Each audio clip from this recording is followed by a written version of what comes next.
Hello, good morning. Bayit. Gagawa tayo ng regimen Gumagawa ng regimen, oh. para sa ating healthy living. Bayot. Ay. Regimen daw yan sa sa healthy living. Ano tawag dito? Detoxifier. Ano? Oh. Pampadetox daw na, bayot. Dahil, tingnan mo yung mga ano dyan. Iniwa ko. Tsaka explain ko kung ano yan. Oh, naghiwa siya og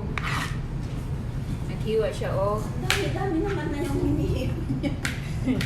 apple, red apple, green apple, parsley, carrots, ginger, what else more? Cucumber. Yeah. Diyan nalay ko lang ano. Sinugba. Sinugba daw ang kulang, bayit. Sinugba nalay ko lang ano. Diba? Tapos punta na sa dagat. Tapos mag-ano na kami maligo. Bayit. Diba? Ganyan daw. Ay, ganyan pala. Kasi, halimbawa, kung i-ano mo, sumakita siyang ganyan. Tsaka wide yung mga ano ng camera. Yeah. Yes, mama.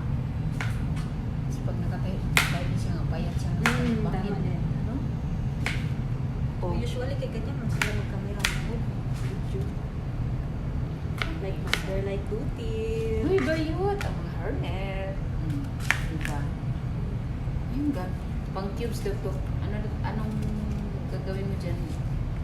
Ilalagay natin to sa ice maker. Ayun pa ba, pang cubes na ice.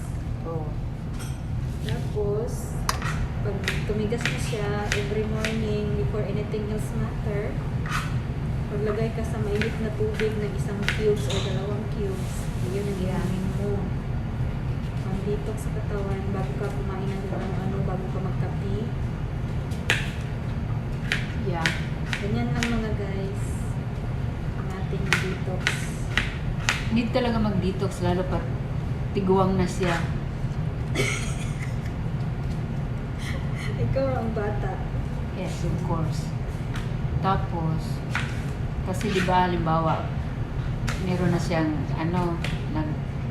maintenance na siya para sa HB. Mag-detox din siya, pinamimiti. Tawa siya, oh. Ako, minulig minutinan sa aning Example lang mo ito. O niya, halimbawa, kung diabetes ka, siyempre na maintenance. Kailangan, mag-detox ka minsan-minsanan.